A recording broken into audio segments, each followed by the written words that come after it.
Greetings to everyone out there in the NoDQ galaxy. Welcome to the NoDQ live recap of Smackdown Live for May 14th, 2019. Shout out to our own Big G, who just left the first super chat of the night.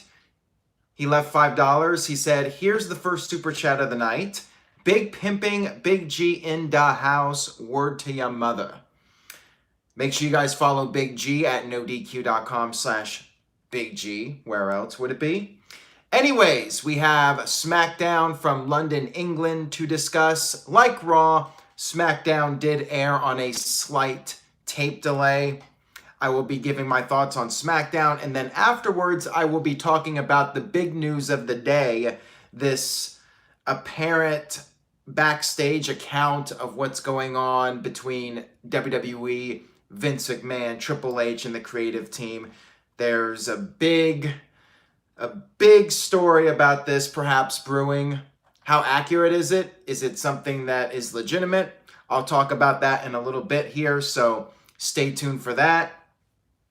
Let's talk about SmackDown. We had SmackDown open up with who else but the big dog, Roman Reigns. He is the man. Becky Lynch can call herself the man, but we all know the man is not a man, but a dog, and a big dog at that. Roman Reigns came out to open up the show just like Monday Night Raw. We had a recap from Raw. He says he has unfinished business from Raw, and he does not want to wait until Money in the Bank. We had The Miz come out. The Miz attempted to sing Wonderwall, and the crowd did not care for it at all. It was the equivalent to me going out there and singing, basically. Not The Miz's best moment. I don't think The Miz will be attempting to sing again. Let's just put it that way. Gus Fring. Not sure if it's the real Gus Fring because, well, the real Gus Fring died. Or I shouldn't have said that, although I think most of you are watching Breaking Bad by this point. Although Caitlyn hasn't, so Caitlyn, scratch what I just said. Gus Fring with a $2 super chat donation said, the announcers argue like girls. It's truly annoying. Yeah, that they do. And Byron Saxton being out there really doesn't help matters at all. Now we had Shane McMahon come out, and Shane said that The Miz disgusts him, and therefore he is banning The Miz from the ring, and not just from the ring, but the entire building. The Miz, just like he was banned from Summerfest, not sure what Summerfest is, I botched the botch. How about that? I was referencing 2009 when Jeremy Piven said that The Miz was going to be banned from Summerfest. Jeremy Piven, of course, was the guest host for Raw and had the proper authority. We had Elias come out, cut a promo, said that the biggest mistake that Roman Reigns has ever made in his career is underestimating him. And then we had Shane McMahon bring out Daniel Bryan and Eric Rowan. It was 4-on-2 until the Usos made the save. And backstage, the heels were complaining to Shane McMahon, and Shane decided to make a 4-on-3 handicap match with The Miz, of course, being banned from ringside. I thought Shane said he was banned from the show, but apparently Miz was only banned for the match. Ham Connell with a $2 super chat says, you get $2 every day, there's no contract signing. Well, that sucks because that means I'm getting like a week or two of super chats at the most at the rate things are going. WWE did really good actually for a while where they stopped doing the contract signings for like 6 months, and then all of a sudden they went back to doing them again. They're like, somebody was like, hey, we haven't done one in a while. Let's start doing them again. So yeah. We had Randy Orton come out, cut a brief promo stating that he will become a 2-time Money in the Bank winner, and the WWE champion will face the 3 most dangerous letters in sports entertainment, RKO. Zelina Vega came out and said everyone is sensitive to spoilers, but had a spoiler for everyone and then gave the mic to Andrade. Andrade said that he will become Mr. Money in the Bank, and he actually did talk in English again. He sounds like he's doing a little bit better with his English, so there you go. We had a fatal four-way match, Finn Balor versus Randy Orton versus Andrade versus Ali. This was one of those momentum matches heading into the Money in the Bank pay-per-view. I will say this was a pretty damn good match. For a television match, this one was really good. Andrade brought out the ladder, used it on his opponents. I mean, it served its purpose. It was a fun, entertaining match, and it helped build up the interest for Money in the Bank, give you a little bit of tease of what to expect at the pay-per-view. So I thought this was well done. I, in particular, liked the RKO sequence. Ali did his 450, but of course, Andrade moved out of the way, and Ali, did his little flip to catch himself. But the problem was that after he did that flip, that somersault, Randy Orton caught him out of nowhere with the RKO. It was a really smooth sequence. Another great RKO. Hats off to both guys for pulling off that spot. Very nicely done. Jack Gibbons with a $3 super chat, just with the goat emoji. So I appreciate that. Not really the greatest, but I'm doing pretty well, all things considered. Little cheap plug here. I'm not sure where this came from, but here you go. YouTube award that I got for reaching 100,000 subscribers. Not on this channel, unfortunately, but I did reach 100,000 on my personal channel, youtube.com/Aaron Rift. And if you're wondering how I got there, wasn't so much me, but you saw the cat just now in the background, and I owe them a lot for the award. So the cats are over, brother. They won this award for me, so thank you, cats, for that. And maybe one day, NoDQ's channel, the wrestling channel, can hit 100,000. We have to hit 60,000 first, and we've been at 58,000 for like 3 months now. You guys can help out, though. I need your guys' help. I am humble enough to admit it. For the NoDQ channel to grow, I need the support of you guys. Share a link to this video. Tell a friend. If you have a friend that watches wrestling, maybe somebody who's disgruntled with WWE, have them check out this channel. Have them check out the videos. Any word of mouth is really helpful. If you go to an indie show, tell some people. Let them know about the channel. Let them know about NoDQ.com. Whatever you can do to help spread the word is really helpful. Just wanted to throw that out there. And once we hit 60,000, I can start thinking about maybe 70,000, maybe 80,000, maybe even 100,000. But we got to get to 60,000 first. Josh Mansfield with a $2 super chat says, "Congrats, Aaron, and I'm pumped for Randy Orton versus Triple H." I mean, I'm not really, but whatever. I really have no desire to see Triple H wrestle, as I've stated many times. Gus Fring just sent in a $2 super chat saying, "I really want RKO and Ray to retire." I don't think that's going to be happening anytime soon. I think both Orton and Mysterio will be active for the time being, at least a couple more years for each of them, as long as their bodies hold up. Ooh, Hamp Connell might have the super chat savage line of the night so far. He says, "Sorry, Aaron, but WWE only has 58,000 fans right now. Ouch." Well, I think that would be a more accurate line for Impact Wrestling. I mean, WWE, they had like 2.3 million viewers for Raw this week, which is an improvement over last week. So WWE's on the upward trend right now, all things considered. Big G just sent in $5. Thank you for that, Big G. I appreciate it. He says, "Still have business cards. We'll be handing them out at the NXT show." I appreciate that, Big G. I really do. Thank you so much for that. And thank you to Cindy as well. Cindy has also been handing out NoDQ.com business cards at various events. So again, anything you guys can do to spread the word, I really do appreciate it. Mike B with a $5 super chat says, "Congratulations on your other channel. Bring the cats in for videos on this channel also. You're awesome, Aaron. Well, speaking of that, apparently there's an app.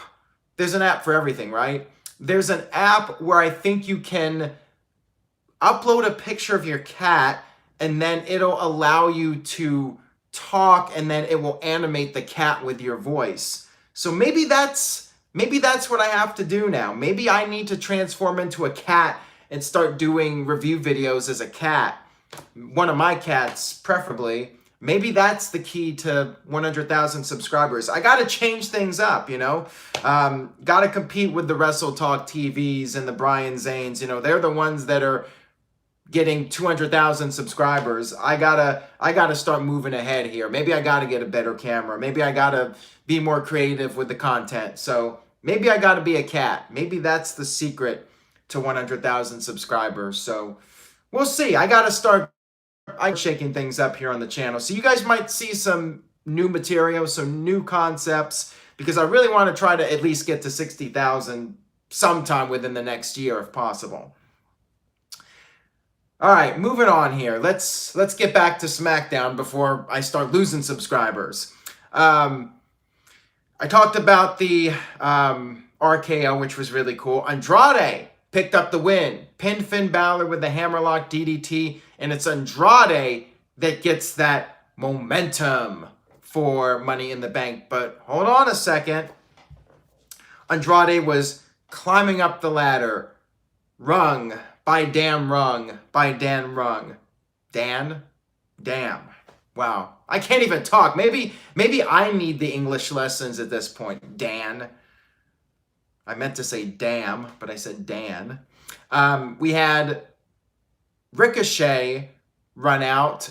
He did his springboard jump onto the ladder and knocked Andrade off and then grabbed the briefcase. So yes, it was actually Ricochet getting the momentum heading into this Sunday's Money in the Bank pay-per-view. Next up, we had Carmella do a selfie promo for Money in the Bank. We actually had several of the women, Bayley, Ember Moon, also do selfie promos, and that was their only appearances on the show. So I don't know what that means. I don't know if that means that they're long shots to win, or maybe one of the long shots will win. You guys will have to see the predictions video to get our thoughts. Backstage, we had Kofi Kingston chatting with Xavier Woods. Apparently, Xavier is still not 100%, and Kofi's like, dude, just stay back here. Let me handle things. So I wonder where this storyline's going. Could we see a swerve at Money in the Bank? We'll have to wait and see. Mike B left a $2 super chat. Thank you for that, Mike B. He says, I have 2 cats also. Cats are awesome. Thank you so much for that, Mike B. And I agree 100% with you. Cats are the best. And sorry to Virtue, but cats, they're number one. Dogs are cute and all, but gotta go with cats for the win. Again, I might lose some popularity points, just like I listen to Nickelback and I don't listen to Snip. Wow, I am really fumbling my words tonight. Sipnot? Can't even pronounce the name of the band correctly. Shows you how much of a fan I am of those guys.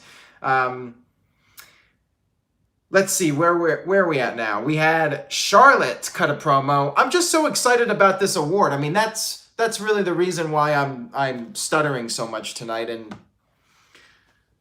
screwing up my words. Wesley Pipes with a $20 super chat donation. Thank you so much for that, Wesley. I really do appreciate it.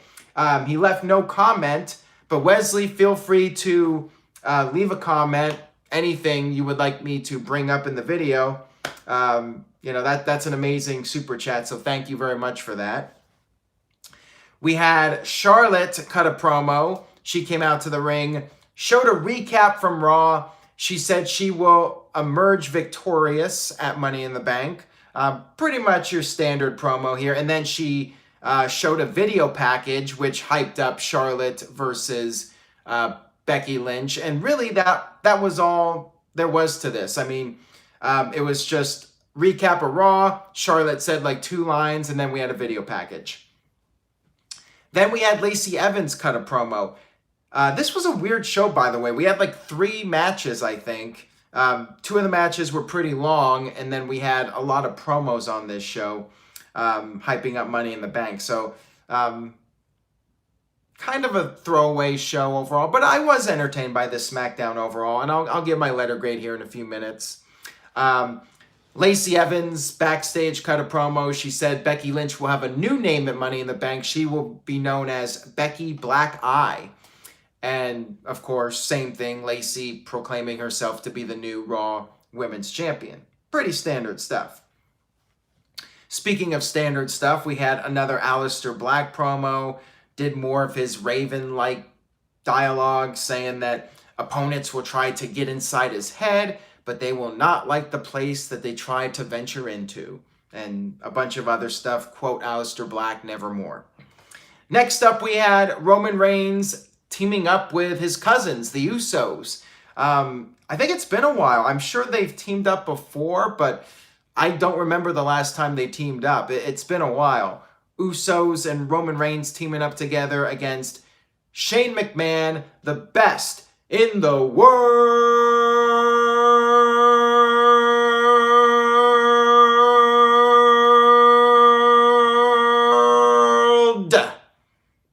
Elias, he gets no cool introduction. Daniel Bryan and Eric Rowan. 4-on-3 handicap match. Of course, Miz was banned from the Summerfest. Banned from SmackDown. Big G with the $2 super chat. Thank you for that, Big G. Black versus Wyatt. Yeah, it's possible. At this point, Bray Wyatt has not been assigned to a brand. It's possible he could be on SmackDown. We did see a repeat of the Bray Wyatt promo from Raw where he introduced his Slipknot-inspired mask, and apparently there were several influences for that mask, and there's actually a post on NoDQ.com regarding how the mask came to be. So if you go over to NoDQ.com, you can check that out. Anyways, we had the 3-on-4 handicap match. Pretty long match. This went like 2 commercial breaks. And it was a good match, but it wasn't exactly holding my attention through the whole thing. I thought that the 4-way match was overall a better match. Shane McMahon ended up pinning Jey Uso with the coast to coast. May have been Jimmy, I'm not sure. It was one of the Usos, I can tell you that much. After the match was over, The Miz made the save with the steel chair. Shane McMahon took off, and Shane's music played again. So we'll see what happens on Sunday regarding the cage match between Shane and The Miz. By the way, the kickoff match was announced. Oh, wow. Tony Braden says, going to my first System of a Down concert this Saturday. Where are they playing, Tony? Just wondering.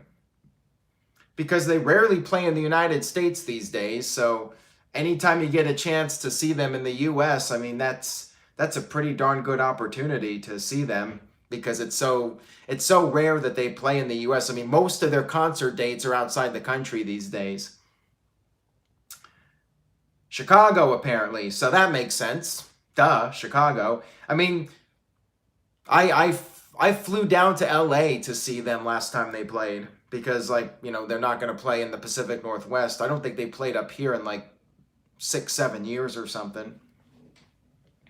Oh, nice. Tony says 15 minutes away from my house at the SeatGeek Stadium. Well, have a great time, Tony. I saw them back in October, and it was a really fun show, so I'm sure you'll have a good time. Let's get back to wrestling again. If I'm trying to get to 60,000 subscribers, talking about rock bands is not going to help. Ooh, Toola's playing with them. Sounds like a fun show.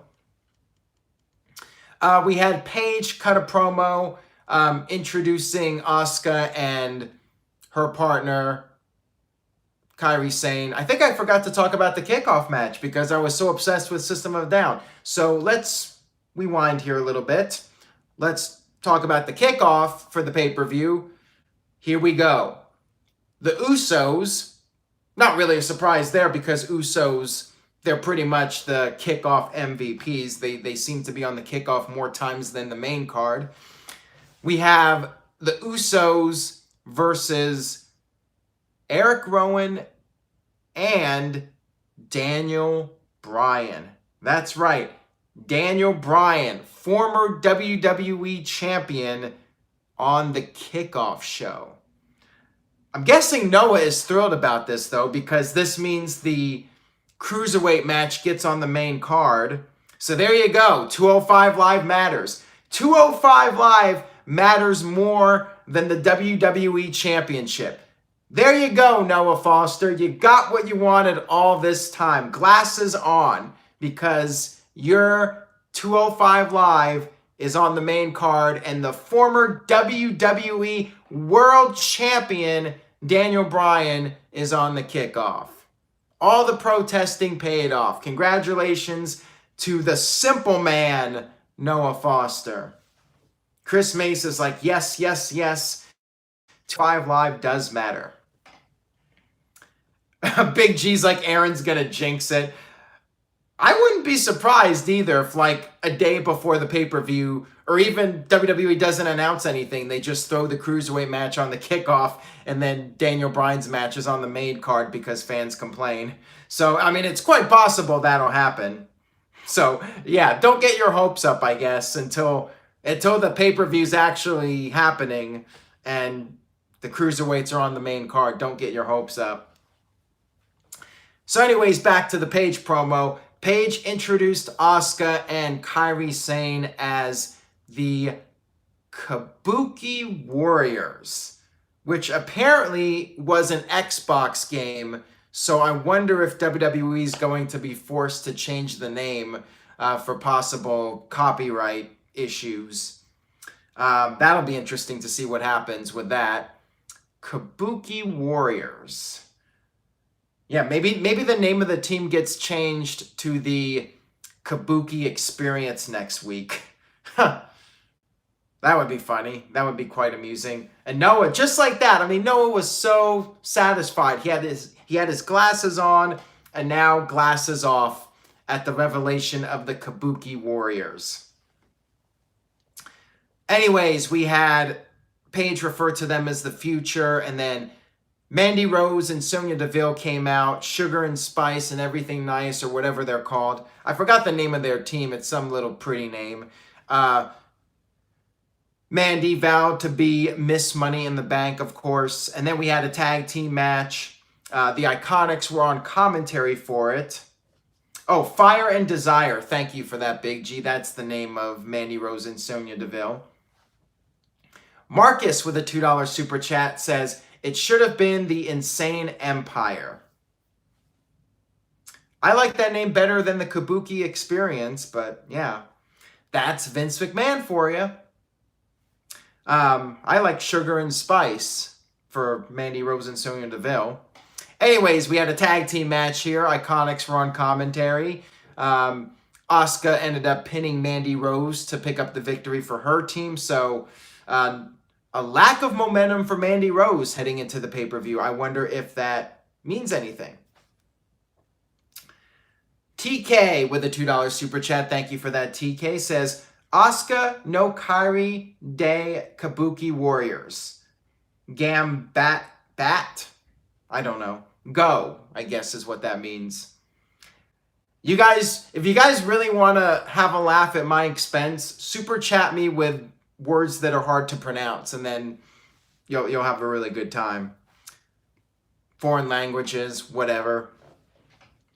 So we had the Lars Sullivan video package, and then the interviewer, Charlie Caruso, one of them, I forget which announcer is which, but one of the female interviewers was starting to ask Lars a question, but was so intimidated by his presence, I mean, he towered over her, that she just took off and failed to do her job. So real good hiring a woman that could not even stand up to a man. What kind of message is that sending to 2019 America and the world when a woman doesn't stand up to a man because she's so intimidated by him?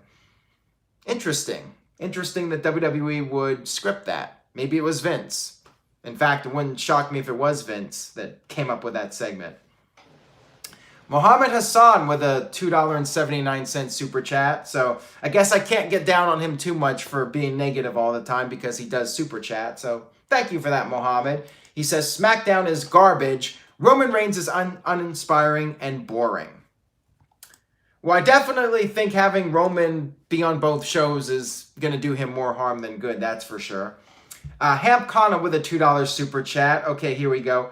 Supercalifragilisticexpialidocious. I tried. Maybe I did a decent job of part of that. Josh Mansfield says, with a $2 super chat, pronounce coadjutor. How did I do? I don't know. I don't know how close I was on that one. This is my way of doing Greg Cherry. Greg Cherry will dance and do entrances for you guys for super chats. I'll attempt to pronounce things for super chats. There you go. And I've been missing out on the band discussion. Caitlin says, just saying, not my top bands ever, and I'm not sure what she's referring to because I've been trying to focus on the wrestling talk here, but in the chat room they're talking about music and stuff. I do like Chris Cornell. I miss the guy. Definitely gone too soon. All right, so we had the main event segment, which was supposed to be the Kevin Owens show, but Kevin Owens was hosting the show from the back. And then as he was talking, Kofi Kingston came out, interrupted him with the New Day music. Kofi started kicking back, relaxing in the chairs. He invited Kevin Owens to come out to the Kofi show. Owens backstage said the only reason Kofi's champion is because of the New Day, and then referred to himself as the most dangerous man in WWE. I guess he can say that now that Ken Shamrock is nowhere to be found. And then Owens showed another video package. This was like the 5th or 6th video package on this show. Basically narrating about all the crazy stuff he's done, how he beat the crap out of Chris Jericho, Festival of Friendship. What a great segment that was, by the way. That was such an awesome moment. Feels like it was just a week ago. I mean, that was one of the best Raw segments of the past decade, quite frankly. Hats off to Jericho and Owens for pulling that one off. Too bad the WrestleMania match wasn't as good as it should have been. We had Kofi Kingston saying he's tired of Owens talking, so Owens walked out. He hesitated a bit, but then Kofi ran after him. There was a big brawl in the aisleway. Sami Zayn showed up. I think he was the 4th wild card, but I wasn't counting. I really don't care enough to count. Maybe WWE's banking on that. Maybe WWE thinks people aren't going to count how many wild card guys show up, so they can just do 3, they can do 4, they can do 5, whatever they feel like. And I don't think that they would care anyways. They'll do 3, 4, 5, whatever. I mean, they can do what they want. But anyway, Sami Zayn was helping Owens beat down Kofi. That's when Xavier Woods came out to try to make the save, but of course he wasn't 100%. And Owens and Zayn continued to get the best of Kofi Kingston, but then Kofi fought them off, and Owens fled while Sami Zayn got hit with the Trouble in Paradise, and there you go. That was the end of SmackDown Live with Kofi Kingston fighting off his attackers. Josh Mansfield with the $2 super chat donation says, Gloria en excelsis Dio et in terra pax hominibus. Whatever that means.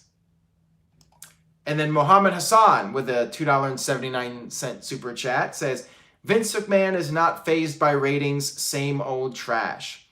Pretty much. And Callie Werta with an SEK $20 super chat. I don't even know where that's from. But he says, the champ throwing pancakes again, sad. Yeah, Kofi Kingston once again had the pancakes, so it is what it is. Yeah, This might help me with the super chats. You guys are going to get some entertainment out of me attempting to pronounce stuff now. That's going to be the new thing here on the NoDQ live recaps. All right, so before I talk about the whole Vince Triple H situation, let's do the letter grade for Smackdown Live. I thought it was decent, but I wasn't like blown away by the show. I thought the Fatal 4-Way was the highlight of the show. Too many video packages to my liking. The 3-on-4 handicap match was fine, but not an all-time classic or anything. I'm gonna give the show a B-. It was fairly good, but not a home run. Not an all-time classic by any stretch of the imagination. Let's see what you guys thought. Time runs out with a B. The game is on 100 with a B-. Dale says C for Smackdown.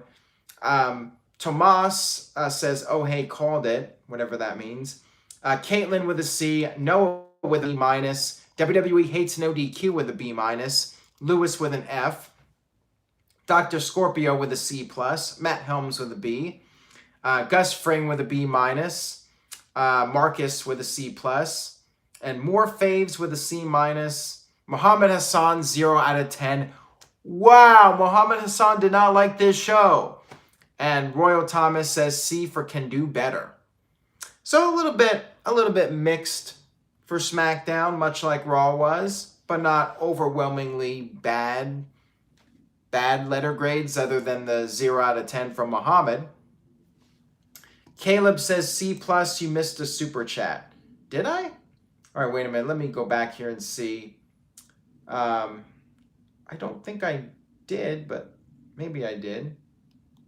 Are you sure I missed one? I'm looking on here. I don't think I missed one, but let me know which one I allegedly missed.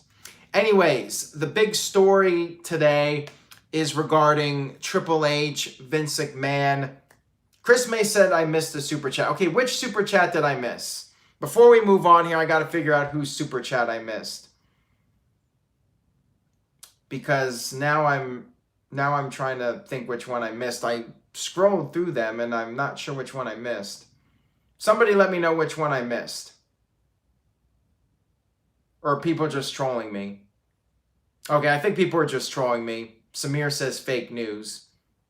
Okay, we're moving on here. If I missed it, I missed it. Okay, so there was a podcast on Wade Keller's site, Pro Wrestling Torch, and somebody called in claiming to be a friend of 3 of the writers in WWE, and apparently there are 37 writers working in the company. So this guy went on for about 45 minutes to an hour talking about how frustrated the writers were with Vince McMahon in particular. And apparently these writers were drinking and they just vented about Vince to this guy. We can't say that this is complete fact, that this guy is telling the truth. He could have been a very elaborate liar calling in and pretending to have all this inside information. I mean, pretty much all the stuff he said has been out there about Vince. Like, there's been all this talk about Vince and all these different things about Vince. So reading and listening to all this stuff was really nothing new that was gained from it. So, I mean, it's possible the guy just made it all up and was very elaborate with it. But if it is true, it definitely reinforces what people have been saying about Vince.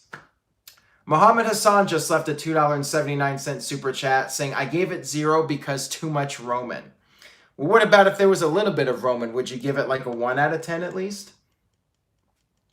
I mean, the stuff that this guy said in the call, it all falls in line with pretty much everything that's been out there, and it seems credible, but there's no guarantee that this guy was telling the truth. He could just be some fan that's trolling everybody.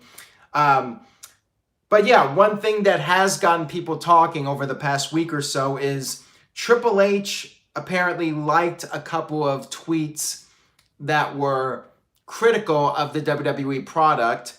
And somebody actually asked me about this over the weekend, and I'm like, yeah, I don't know if you can really read too much into that, but maybe there is something to it. Maybe this is Triple H's way of trying to give a little nod to the people, letting them know that their voices are heard and he's doing what he can. I mean, the fact that he would like it and then unlike it, he knows by liking it. You would think Triple H would be sophisticated with social media, that he would know if he likes something, people are going to notice it. And if he does it even for a minute, somebody's going to catch it and it's going to be all over the internet. So, Triple H is a smart guy. So I feel like there might be something to all this. And, I've heard stories about this too, about how the creative team, they should not be blamed for the problems in WWE. I mean, we've heard this for years, that the buck stops with Vince. It's Vince's baby. What Vince says goes, and people write for Vince. That's something that's also been out there for a while, that the writers, they're on eggshells, They think it's a dream job, but then they get there and they have to answer to Vince, and they have to do what Vince wants. And Vince has said it himself, that he knows what's better for the audience better than they do. So Vince has his mentality of what works, and that's what he goes with. And, we see all these segments like the Revival getting embarrassed, and it comes off like Vince McMahon's humor, what Vince finds funny. So that doesn't surprise me at all. That's believable that the Revival stuff has been written for Vince because Vince finds it funny. That doesn't surprise me. The J-Rock Freak just sent in a $5 super chat, says, on a scale of 1 to 10, how likely do you think Triple H will turn WWE around once he runs it? I don't think it's very likely, honestly.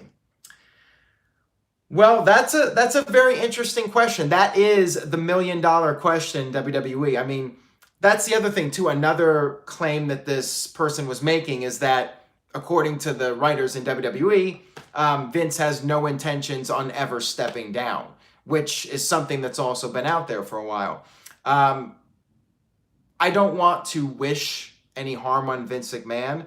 I don't know what's going to happen when he's out of the picture, but I do think he's going to be running WWE in some form until he can no longer do it, whether he dies or whether he's too ill to do it. But I think Vince is always going to have a say in things. It's his company. He's the boss. The buck stops with Vince.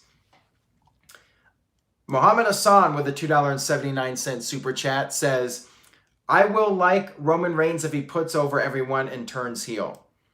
Well, I don't think that's going to happen under Vince's watch. Again, Vince does what Vince thinks is best, and he wants to have his Hulk Hogan, his John Cena, his Roman Reigns. He wants to have that good-looking superhero-like character that overcomes the odds and is an idol to children, that does all the Make-A-Wishes. That's what Vince wants. That's his vision of professional wrestling and sports entertainment, whatever you want to call it. Triple H, I think, has a slightly different vision. I don't think WWE will change drastically, but I think there will be some changes once Vince is out of the picture. I think Triple H will try to make WWE cooler. One of the problems with WWE right now is that WWE doesn't have the cool factor. And that's part of the reason why the numbers are down for Raw and SmackDown. It's not one of those shows where you want to catch it live, When a big movie comes out, like the Avengers Endgame, when that movie comes out, it's a big event. Everybody has to see it, because if you don't see it, you're missing out and everyone else is talking about it and you're uncool for not seeing the movie. With WWE back in the day, it was the talk of the schoolyard or the talk with your friends. Everybody would talk about what happened on Raw. And, that was the thing. And if you missed Raw, you're missing out on the discussion and you're left out. Now, if you miss Raw, nobody cares. We're all missing Raw. So, it's not like it's a big deal. WWE has lost the cool factor. Mohammed Hassan with a $2.79 super chat says, who shaves Vince's back? Cena and Reigns? Probably. Wouldn't shock me if they do shave each other's backs.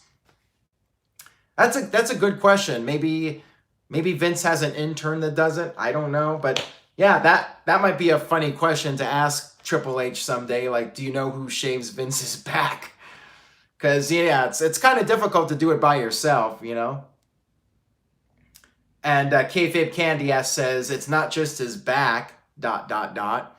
Very true. I mean, Vince, I'm sure he's got to get every part of his body shaved, and I'm sure he can do some of it himself. But yeah, that's one of those questions we may never have the answer to, as to who shaves the grapefruits of Vince McMahon. We'll probably never know. Maybe he shaves his own. Maybe he hires somebody to do it for him. We may never find out. And now we have gone, that is where this video has come to. We're now talking about who shaves the grapefruits of Vince McMahon. Wow. Maybe on this note I should just wrap up this video now, because I don't think it can get any more grotesque than what I've just talked about. But if you guys want to find out what's going on, stay tuned to NoDQ.com. That post is up. You can check out that podcast. It's very interesting. I don't know if this person is legitimate, but I mean, everything he said seems to fall in line with what has already been out there. Interesting post, to say the least. Interesting podcast. So check it out. And I'll go ahead and wrap up this video. Thank you guys so much. I hope you enjoyed the video. Muhammad Hassan left a $2.79 super chat. Says, I will like Roman Reigns if he is in comedy segments.